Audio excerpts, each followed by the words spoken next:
இது வந்து கூண்டு பாதித்த மரம். இது எப்படி இருக்கும்னா இப்படி தான் இருக்கும். இந்த பாருங்கள், நாங்களும் எவ்வளவோ மருந்துலாம் யூஸ் பண்ணி பார்க்குறோம். ஆனால் எங்களால் முடியலை, காப்பாற்ற முடியலை. இவ்வளோ தோண்டி எடுத்து மருந்தெல்லாம் வச்சு பார்த்தோம். ஆனால் அந்த மரத்தை காப்பாற்ற முடியலை எங்களால். இந்த மரமும் போயிடுச்சு. அதுக்கப்புறம் அதே மாதிரி அந்த மரமும் சின்ன மரம் நல்லா தான் இருந்தது.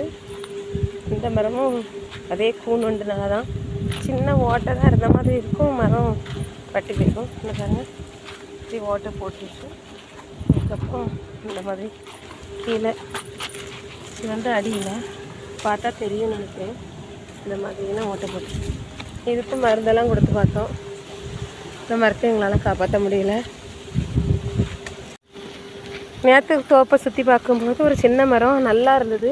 திடீர்னு என்னடா சரிஞ்சிருக்கேன்னு பார்த்தா, இங்கே பார்த்தா இதில் என்னென்னா இதுலேயே கூண்டு தான். இந்த மாதிரி நிறைய கூடு கட்டி இருந்தது.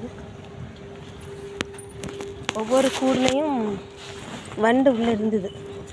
அங்கே உள்ளே இருக்க வண்டெல்லாம் நசுக்கிட்டோம்.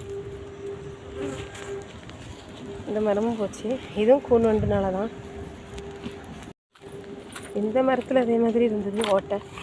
ஆனால் இதை எப்படியோ காப்பாற்றிட்டோம் ஒரு வழியாக.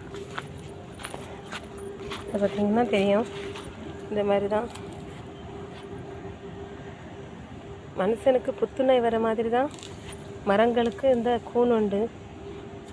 இதெல்லாம் என்ன பண்ணுறதுனே தெரியல. ஒன்றுமே பண்ண முடியல. எங்களால் முடிஞ்ச அளவுக்கு நாங்கள் என்ன காப்பாற்றி வச்சுருக்கோம். இருந்தாலும் நிறைய மரங்கள் போயிட்டு. உங்களுக்கு ஏதாவது இந்த கூண்டுக்கு தெரிஞ்ச மருந்து ஏதாவது இருந்தால் கமெண்ட் பண்ணுங்கள் ஃப்ரெண்ட்ஸ். அடுத்து பார்த்திங்கன்னா பிரிவண்டு. இது எப்படி இருக்கும்னா மரத்தில் இந்த மாதிரி குட்டி குட்டியாக தெரியுதா, கண்ணுக்கே தெரியாத அளவுக்கு இந்த மாதிரி பிரி மாதிரி தள்ளும். மரத்தை மேலே பார்த்திங்கன்னா தெரியும், ஓலையெல்லாம் அந்த மாதிரி கீழே விழுந்து கிடக்கும். இந்த மாதிரி தான் இருக்கும். இதெல்லாம் வண்டெல்லாம் நம்ம கண்ணால் பார்க்கவே முடியாது. இதில் என்ன வண்டு இருக்குன்னே கண்டுபிடிக்கவே முடியாது. அந்த மாதிரி இதை வந்து பிரி வண்டுன்னு சொல்லுவாங்க. இந்த மாதிரி தான் வெளியே தள்ளி வச்சுருக்கோம். உள்ளுக்க கொந்து மாதிரி இருக்கும். ஆனால் உள்ளுக்க பார்த்திங்கன்னா எல்லாமே மாவாகவே ஆயிரும். இந்த மாதிரி எப்படி பார்த்திங்கன்னா தெரியும்ண்ணா. இந்த மரத்தில் மேலே பார்த்திங்கன்னா ஒன்றுமே இருக்காது. இந்த மாதிரி ஆயிரும். 7-8 வருஷம் மரத்தை வச்சு வளர்த்துட்டு பலன் எடுக்கலாம்னு நினைக்கும் போது மரம் எப்படி ஆனால் தாங்க முடியாது ஃப்ரெண்ட்ஸ். என்ன பண்ணுறேன்னு தெரியல.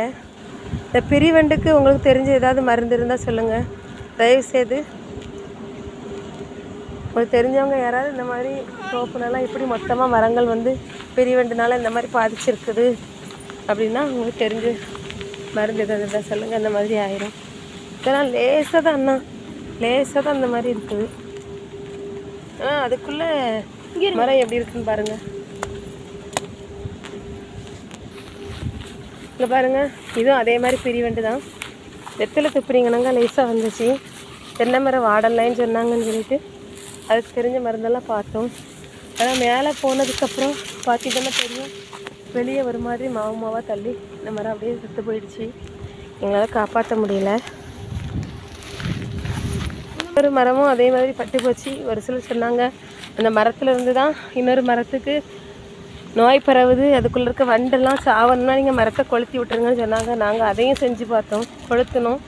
இருந்தாலும் எங்களுக்கு அதுக்கு பக்கத்தில் இருக்க மரத்தை பாருங்கள், இந்த மரமும் அந்த மாதிரி பாதிச்சிருச்சு.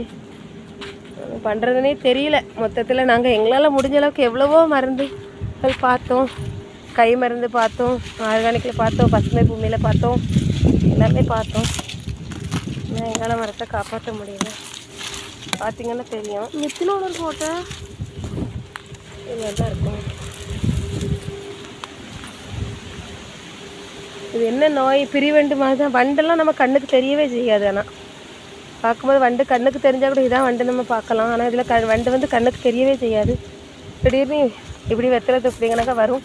அதுக்கப்புறம் இந்த மாதிரி மாவாக அந்த மாதிரி வெளியில் தள்ளணும். அதோட மரம் சோழி முடிஞ்சு அவ்வளோதான். ஃபுல்லாகவே இதாகிட்டு. இனி இந்த மரத்தை என்ன பண்ணுறதுன்னு தெரில.